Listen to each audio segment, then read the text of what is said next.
네, 안녕하세요. 이번에 SLSA 레벨 3 달성에 향한 여정에 대한 발표를 맡은 김재현이라고 합니다. 반갑습니다. 이번 발표는 조금 특별하게 저 혼자가 아니라 같이 스터디를 진행한 멤버 이제 한 분이랑 같이 총 두 분이서 발표를 진행을 할 것 같고요. 일단 제 소개를 먼저 드리면 저는 이제 클라우드 클럽 7기부터 지금까지 활동을 하고 있는 김재현이라고 하고요. 저는 2년차 데브옵스 엔지니어로 근무를 하고 있습니다. 또 뒤에 이제 같이 이어서 발표를 해주실 우리 혜준님 같은 경우에는 클라우드 클럽 8기로 합류를 하셨고 현재 대학교 4학년 마지막 학기 재학 중이십니다. 그래서 오늘의 그 주제는 크게 지금 5개로 분류를 할 수가 있을 것 같은데요. 일단 소프트웨어 공급망에 대해서 그리고 공급망 보안에 대해서 제가 개념을 좀 설명을 드릴 것 같고, 그리고 SLSA란 무엇인지, 그리고 이미지 서명, SBOM이란 개념, 그리고 최종적으로 저희가 진행했던 스터디 프로젝트에 대해서 설명을 드리겠습니다.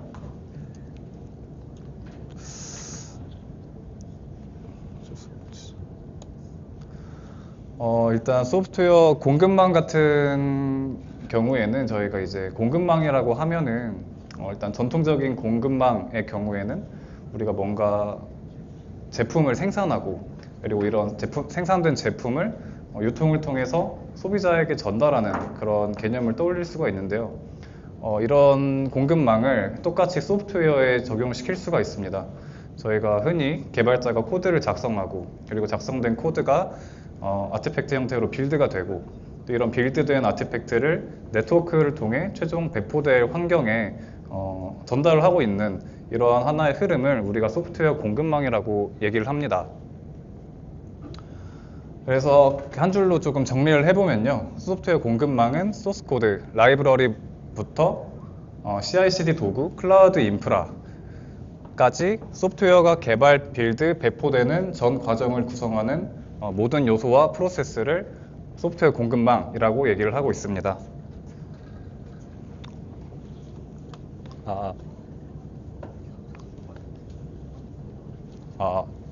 잠깐만.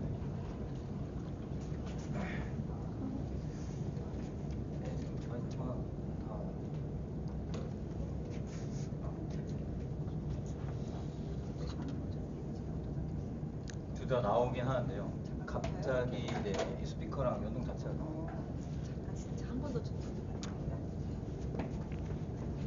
계속해요?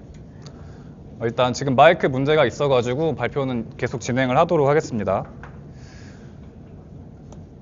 그래서 지금 도식도를 보면 소프트웨어 공급망에 대해서 간단하게 표현을 한 그림인데요. 지금 저희가 개발자가 소스 코드를 작성을 하고 또 빌드를 하고, 그리고 중요한 점은 이 빌드를 할 때 저희가 여러 라이브러리들을 사용을 하잖아요. 그래서 이런 의존성들이 빌드할 때 같이 들어가게 되고요. 그리고 이런 빌드된 아티팩트들은 패키징을 통해서 요즘 같은 경우에는 도커 컨테이너 이미지 형태로 빌드가 되고 또 이런 것들을 최종적으로 환경에 배포하는 그런 흐름을 소프트웨어 공급망이라고 얘기를 하고 있습니다. 근데 이러한 소프트웨어 공급망에 지금 약점이 있습니다. 그 소프트웨어 공급망을 구성하는 각각의 연결고리 중 안전하지 않은 고리가 단 하나만 있어도 소프트웨어 공급망 전체가 위험을 받는데요. 예를 들어 일반적인 저희가 흔히 프론트 쪽 개발을 할 때 사용하는 npm 패키지가 있는데 npm 패키지는 직접 종속된 항목이 12개 그리고 간접된 종속 항목이 약 300개가 포함된다고 합니다. 그래서 이러한 취약점이 반드시 코드를 위험하게 만드는 건 아니지만 이러한 취약점을 반드시 점검하는 게 저희의 역할이라고 볼 수 있을 것 같습니다. 말씀드린 것처럼 이런 소프트웨어 공급망의 각각의 연결고리 하나하나마다 약점이 존재를 하는데요. 예를 들면 지금 A 단계 같은 경우에는 우리 개발자가 코드를 작성을 하지만 누군가가 악의적으로 악성 코드를 주입을 할 수가 있고요. C 단계 같은 경우에는 개발자가 올바른 코드를 작성했음에도 불구하고 누군가가 CI/CD 단계 전에 악성 코드를 주입을 할 수가 있고요. 또 밑에 있는 그 종속성 2단계 같은 경우에는 저희가 사용하는 어떤 오픈소스 라이브러리에 취약점이 발견이 돼가지고 악성적인 코드가 심어질 수도 있는 케이스가 있습니다. 또한 마지막까지 저희가 의도된 코드가 잘 빌드됐다고 하더라도 최종적인 H 단계에서 완전히 다른 아티팩트가 주입되는 그런 배포에 대한 어떤 공격이 일어날 수도 있는 거죠. 그래서 이런 하나하나의 어떤 연결고리가 굉장히 취약할 수 있다라고 보는 게 요즘의 소프트웨어 공급망 보안 개념입니다. 네. 그래서 이런 소프트웨어 공급망 관련해서 굉장히 여러 사건 사고들이 최근에 많이 발생을 했었어요. 예를 들면 2021년에 발생했던 로그4j 보안 취약점 사태를 대표적으로 사례를 들 수가 있을 것 같습니다. 이거 같은 경우에는 뉴스로도 굉장히 크게 나와가지고 몇 번 들어보신 분들도 있을 거예요. 그 자바 진영에서 사용하는 로그4j 라이브러리가 어떤 특정 인터페이스의 취약점이 발견이 되었고, 그것 때문에 이제 원격으로 뭔가 악성 해커가 코드를 실행시킬 수 있는 굉장히 크리티컬한 취약점이었던 사건 사고였고요. 그래서 굉장히 그 어떤 공기업이나 여러 기업들의 피해가 많이 발생했던 그런 사건이었던 것 같습니다. 네. 그리고 요즘 들어 많이 발생하는 이슈 중에 하나는요, GitHub Actions에 대한 어떤 공급망 공격인데요. 저희가 액션을 많이 사용을 하잖아요. 근데 액션에 보통 시크릿 같은 게 많이 들어가 있기 마련인데, 이러한 시크릿을 탈취하는 그런 공격도 굉장히 많이 발생을 하고 있습니다. 그래서 이런 요즘 많이 대두되는 소프트웨어 공급망 이제 공격이 이제 많이 이슈가 되고 있고요. 그래서 2025년 올해부터는 이런 소프트웨어 공급망 공격이 사이버 보안의 대표적인 위협으로 떠오르고 있습니다.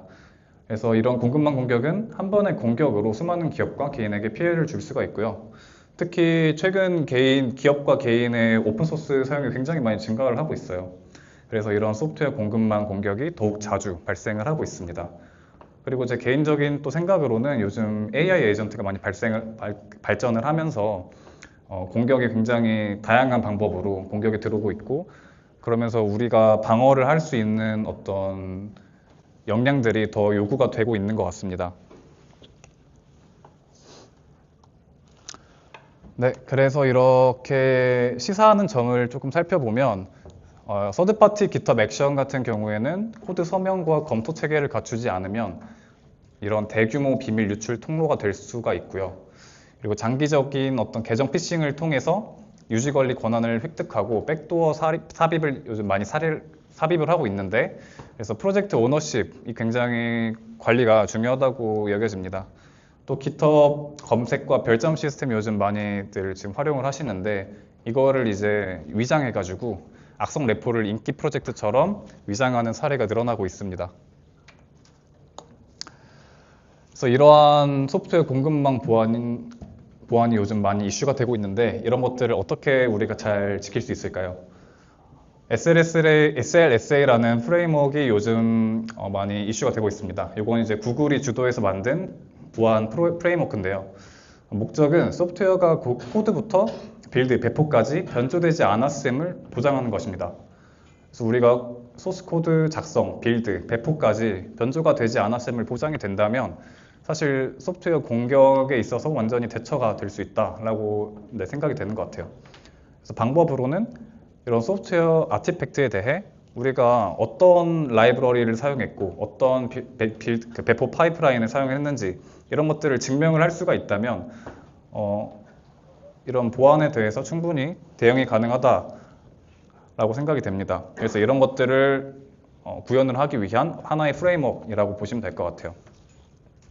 그래서 이런 SLSA 같은 경우에는 크게 4단계로 구분이 되는데, 레벨 1 같은 경우에는 빌드 프로세스는 문서화되어 있고 산출물의 출처를 기록한다라고 적혀져 있습니다. 요거는 이제 어떤 라이브러리를 사용을 하고, 예를 들면 JDK 버전 몇을 사용하고 빌드 OS는 어떤 걸 사용한다 같은 것처럼 문서화가 되어 있고, 또 산출물의 출처를 기록한다면 레벨 1은 보장이 되었다, 달성이 되었다라고 판단이 될 것 같고요. 그리고 레벨 2 같은 경우에는 빌드가 신뢰할 수 있는 서비스에서 자동화되고 또 프로비너스가 기계적으로 생성된다 라고 정의가 되어 있는데, 예를 들면 저희 GitHub 액션 같은 경우에 뭐 GitHub 액션 환경이라고 하면 저희가 신뢰할 수 있는 환경이라고 봐도 될 것 같아요. 그리고 마찬가지로 빌드 메타데이터가 생성이 되잖아요. 그래서 보통 레벨 2까지는 전부 다 뭐 요즘 세상에서는 달성이 된 것 같습니다. 그래서 요즘 기업과 개인의 목표로는 레벨 3를 달성하는 게 주된 목표인데요. 레벨 3는 빌드 프로세스가 격리된 환경에서 재현 가능하게 자동화, 그리고 아티팩트는 서명, 증명된 프로비너스를 반드시 포함을 해야 되고, 또한 SBOM이라는 어떤 소프트웨어의 명세서를 생성하고 구성 요소를 명확히 추적을 할 수가 있어야 됩니다. 이게 말이 조금 어려운데요. 요즘 대부분의 목표를 레벨 3로 이제 정한 것 같아요. 마지막 레벨 4까지 있는데, 요거는 이제 앞서 달성한 모든 단계에 대해서, 그리고 모든 변경 사항에 대해서 최소 2인 이상의 검토와 또 재현 가능한 빌드 프로세스를 확보하는 게 레벨 4라고 정의를 할 수가 있습니다. 그래서 레벨 3의 목표를 조금 더 살펴보면요, 이렇게 크게 5가지로 정리를 할 수가 있을 것 같아요. 격리된 빌드 환경인데요. 당연히 일단 빌드 환경이 보안으로부터 조금 보장이 되어야겠죠. 그래서 신뢰되지 않은 환경에서 조작되지 않도록, 특히 뭐 젠킨스라든가 아니면 GitHub 액션에서 셀프 호스티드 러너를 사용하는 경우에는 특히 온프레미스의 보안을 굉장히 잘 관리를 해야 될 것 같다라는 생각이 들어요. 그래서 빌드는 보안된 환경에서 실행이 되어야 되고, 또한 이런 빌드 자체가 자동화해야 되고, 또 중간에 서명이 들어가야 됩니다. CI/CD 파이프라인에서 자동화된 빌드가 수행되면서 이런 빌드 결과물에 코사인 같은 도구로 이미지 서명을 해야 됩니다. 서명 같은 개념에 대해서는 이따가 더 자세하게 다루겠습니다. 그리고 프로비넌스와 어테스테이션 같은 경우에는 어떤 소스, 어떤 빌드 파이프라인, 어떤 의존성으로 결과를 만들어졌는지 증명하는 문서가 생성이 되어야 되고, 또 SBOM이라는 소프트웨어 명세서가 자동으로 생성이 되어야 됩니다. 그래서 이러한 생성된 명세서를 바탕으로 정책 엔진으로 우리가 배포 환경에서 검증을 할 수가 있는데요.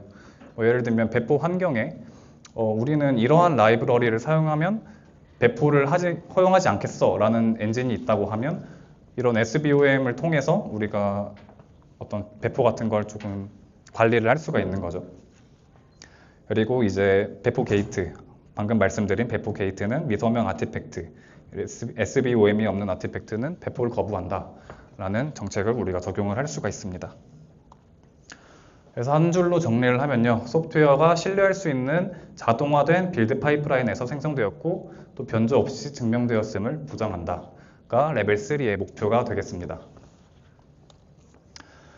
그래서 방금 이미지 서명 그리고 SBOM이라는 조금 생소한 개념에 대해서 제가 설명을 드렸는데, 조금 더 살펴보도록 하겠습니다.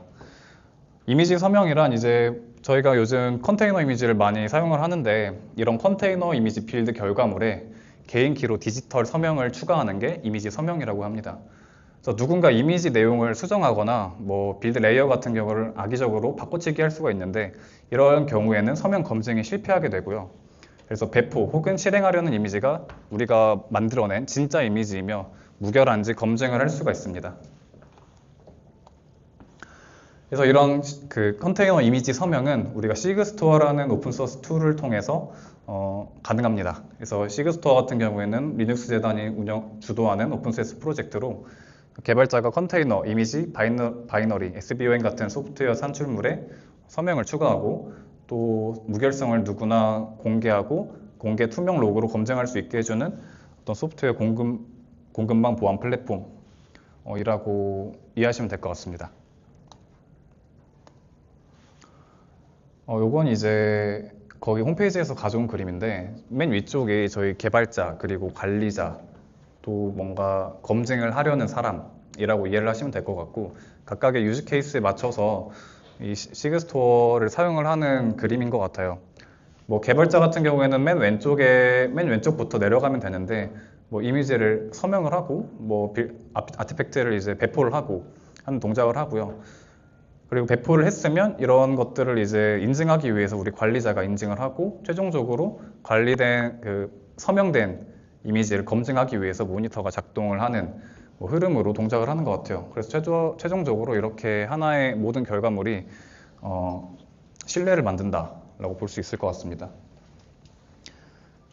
그래서 시그스토어의 주요 구성 요소로 크게 3가지가 있는데요.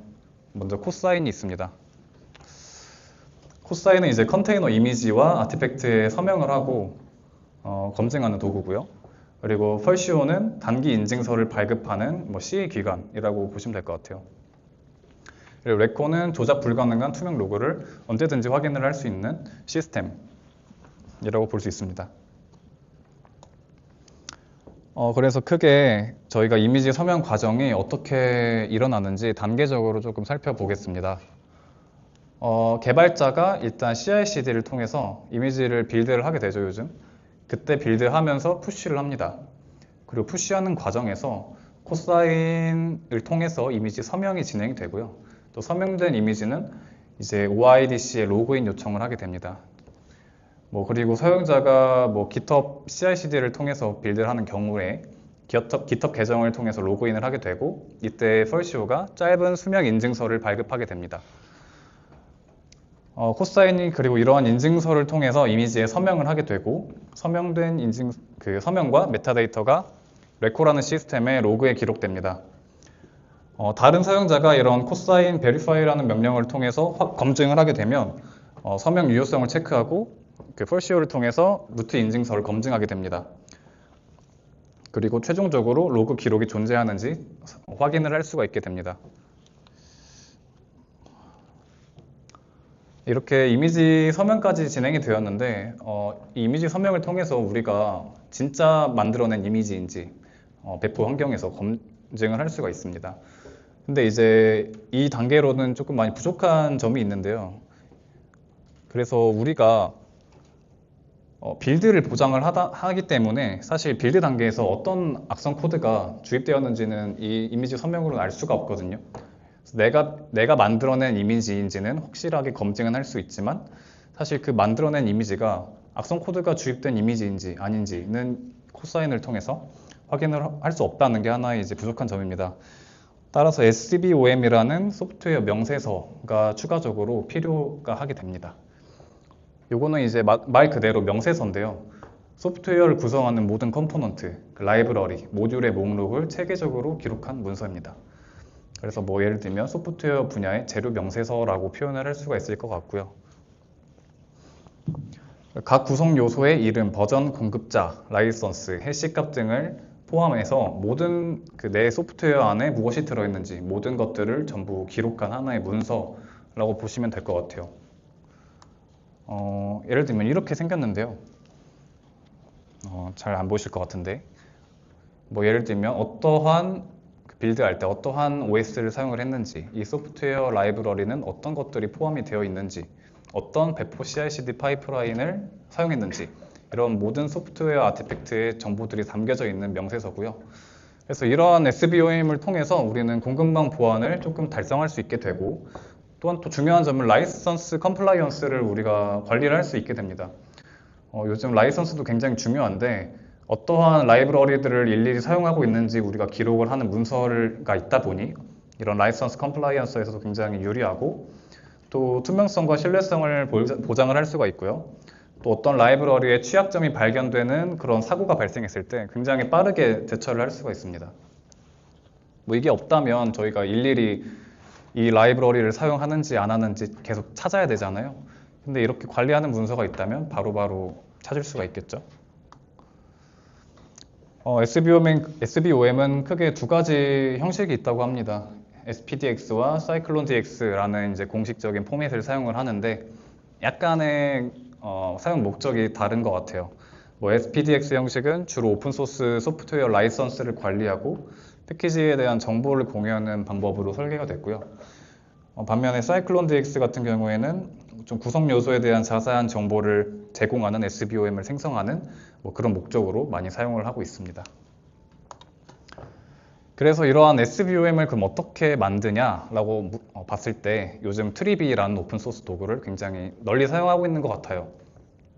예를 들면 하버 같은 프라이빗 레지스트리에서도 디폴트 컴포넌트로 트리비가 활성화되어 있는데 오픈소스 보안 스캐너로 컨테이너 이미지, 파일, 깃 레포지토리나 쿠버네티스 클러스터를 분석하는 오픈소스 툴이고요. SBOM을 생성해주기도 하고 생성된 SBOM을 바탕으로 취약점을 스캐닝해줍니다. 그래서 이러한 도구를 사용한 명령어를 사용해서 SBOM을 생성할 수 있다. 요거는 제가 직접 생성한 SVOM인데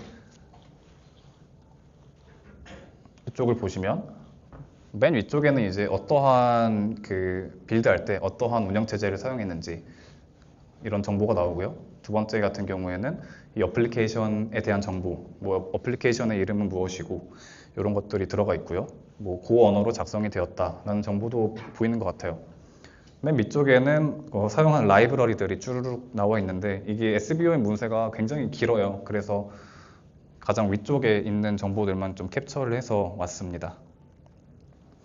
그래서 지금까지 공급망 보안이라는 개념과 그리고 이런 것들을 달성하기 위한 프레임워크인 SLSA 그리고 소프트웨어 이미지에 대한 서명 그리고 SVOM이라는 명세서를 조금 알아봤는데 저희 클라우드 클럽에서 이제 이 SLSA에 대해서 공부를 굉장히 열심히 했습니다. 시즌 1 때. 그래서 다양한 멤버들과 해가지고 열심히 공부를 했었는데 그래서 그때 같이 공부한 이제 멤버인 혜준님과 어떠한 우리가 여정을 거쳤고 어떠한 결과를 얻었는지 조금 공유를 드리고 싶어서 뒤에 내용을 더 준비했습니다. 네, 다음은 혜준님이 뒤에 내용은 이어서 발표를 해주시겠습니다.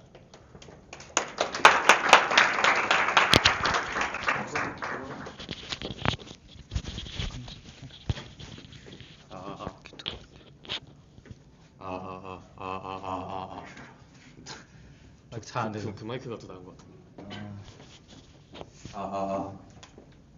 네. 안녕하세요. 클라우드 클럽 8기로 SLSA 레벨업 프로젝트 스터디 같이 참여했던 이혜준입니다. 지금 외부인들도 많이 오셔가지고 좀 설명을 드리자면 클라우드 클럽 내부에는 굉장히 많은 스터디들이 있고 클라우드 클럽은 또 스터디를 들어갈 때 수강 신청이라는 개념이 있습니다. 저희. 그래서 3시에 딱 모여서 이제 댓글을 달아서 스터디에 신청하게 되는데 상당히 좋은 스터디들이 되게 많았습니다. 근데 저 같은 경우에 SLSA 스터디에 참여하게 된 이유는 평소에 제가 보안 분야에 관심이 굉장히 많았고 그리고 스터디 진행 시기에 연이어 올해 많은 보안 사고들이 터졌고 그 다음에 단순 이론이 아니라 실습 중심의 스터디라는 점이 마음에 들어서 저는 SLSA 스터디에 참여하게 되었습니다. 그래서 여기 왼쪽에 오른쪽에 보이시는 스터디 자료는 저희가 노션에 스터디 자료를 좀 재현님께서 정리해 주신 내용인데 1주차에는 전체적인 공급망 보안에 대해서 공급망 보안이 어떤 거고 뭐 어떤 도구들을 사용해서 이루어지고 뭐 이런 것들을 좀 배웠고요. 그 다음에 2주차에는 앞에서 말씀드린 서명 도구인 코사인을 사용해서 이미지 서명 파이프라인 구축을 실습을 해보았습니다. 그리고 그 이후에는 쿠버네티스 어드미션 컨트롤러를 사용해서 인증 인가 스터디를 진행을 하고 그 이후에 SBOM 그다음에 키보노라는 외부 정책 엔진을 사용해서 쿠버네티스 인증 인가에 좀 적용을 하는 그런 스터디를 거치고 마지막 7주차에는 이제 공격 시뮬레이션 대응을 진행했습니다. 그래서 이 키보노 같은 경우에는 앞에 설명이 없어서 제가 조금 더 추가로 설명을 드리자면 보이시는 이미지는 많은 분들이 아시겠지만 쿠버네티스에서 어드미션 컨트롤러의 구조도입니다.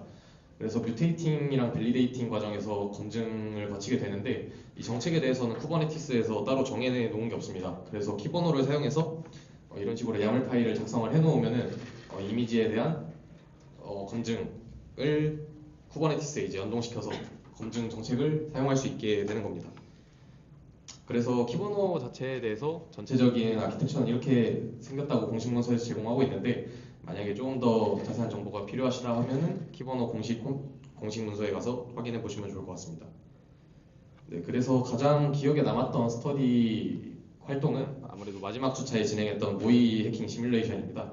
그래서 저희 스터디원이 총 9명이었는데 레드, 블루, 그린 팀으로 각각 3명씩 팀에 배정이 돼서 진행을 했습니다. 그리고 그래서 이 스터디에 가장 간단한 엔진엑스로 그 각 팀별로 색깔을 이렇게 두고 접속하면 이제 그 색깔과 각 팀 네임이 보이는 그런 이런 홈페이지들을 제공을 받았는데요. 그래서 공격을 통해서 상대 팀의 페이지에 있는 제가 레드 팀이었으니까 블루 팀의 페이지에 탈취를 해서 이제 레드 팀으로 바꿔버린다던가 이런 식의 시뮬레이션을 좀 진행을 했었습니다. 그리고 공격을 하면 또 단순히 당해야 되는 게 아니라 방어 관련된 아까 말씀드렸던 키보노 같은 그런 것들을 이용해서 방어를 또 진행을 할 수 있었습니다. 그래서 모의 해킹 시뮬레이션이 시작되고 저는 첫날에 클러스터 보안 정책들을 적용을 하고 워크로드 이미지 변경이 감지되면은 쿠버네티스 클러스터에서 감지를 해서 이제 디스코드 웹북으로 보낼 수 있는 그런 것들을 좀 만들어 놨습니다. 첫날에. 그래가지고 굉장히 잘했다고 생각을 하고 이제 첫날에 좀 편안한 수면을 취하고 이제 그 다음에 또 공격을 또 이루어내야 되니까 공격과 방어를 위한 워크플로우 설계를 진행을 했었습니다. GitHub 액션 기반의 워크플로우로 구성이 되었고 실제 CI/CD처럼 동작하도록 설계를 했었습니다. 그래서 자동화된 빌드, 배포, 검증 흐름으로 실제 공급망 공격을 재현하였습니다. 그리고 제가 만들었던 워크플로우 중에 보안 워크플로우로 좀 위장을 해서 상대 팀의 레포지토리에 공격을 진행하는 그런 공격 워크플로우도 생성을 했었습니다. 이렇게 시뮬레이션을 좀 잘 진행을 하고 있었는데 제가 이제 K9S를 K8S 클러스터 운영 도구로 사용을 하고 있었는데 실제로는 이 사진이 아니라 비슷한 사진인데 무슨 황소 같은 캐릭터가 나오면서 권한이 없으니까 뭐 파드를 지을 수 없다 아니면 정책을 조회할 수 없다 이런 게 떠서 제가 새벽에 좀 발견을 해서 저희 팀 카톡방에다가 저렇게 예약 메시지로 보내놓고 그리고 의심이 되는 공격자 팀한테 제가 빌었습니다. 저희가 할 수 있는 게 아무것도 없어서 그 조회도 안 되고 파드 삭제도 안 되고 저희 거를 다시 원상 복구시키는 것도 안 되고 그래서 네, 나중에 알고 보니까 IM을 통해서 공격이 일어났고 저희 권한이 탈취된 상태였습니다. 그래서 이 스터디 전체적으로 저희가 시뮬레이션 활동을 진행하면서 꼭 있었던 공격과 방어 활동을 레포트 형식으로 정리를 했습니다. 그래서 공격 방어 결과를 체계적으로 문서화를 시키면서 어떻게 공격이 성공했고 어느 시점에 시작해서 어느 시점에 종료가 되었는지 그리고 증거 사진들을 저렇게 GitHub 레포지토리에 같이 첨부를 하도록 하였고요. 네, 그래서 이제 마지막 슬라이드인데 제가 SLSA 레벨업 프로젝트 스터디를 통해서 배우고 느낀 것을 좀 공유를 드리겠습니다. 우선 소프트웨어 공급망 보안이라는 개념을 처음 접했는데 그 개념의 전체적인 흐름을 좀 이해하게 된 것 같습니다. 그리고 이미지 서명과 SBOM 같은 실질적인 보호 기법을 좀 다뤄볼 수 있어서 실습 기반의 스터디라 지원을 했던 제 목적에 아주 부합을 했던 것 같고요. 그 다음에 공급망 공격이 실제로 어떤 흐름으로 이루어지는지 직접 재현을 해서 위험성을 피부로 직접 느낄 수가 있었습니다. 일주일 동안.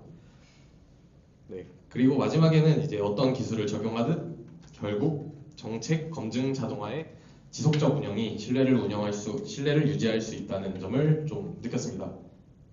네. 그리고 제가 시즌2 스터디를 지금 스터디장으로 오픈스택을 진행을 하고 있는데 정말 재현님께서 정말 말도 안 되는 스터디 엄청 잘해주셨거든요. 그래서 스터디장이 정말 쉬울 줄 알았는데 아닌 걸 좀 깨닫고 있고 그래서 다시 한번 이 자리를 빌어서 좋은 스터디 진행해 주셨던 재현님께 감사의 말씀 올리고 싶습니다. 네, 감사합니다.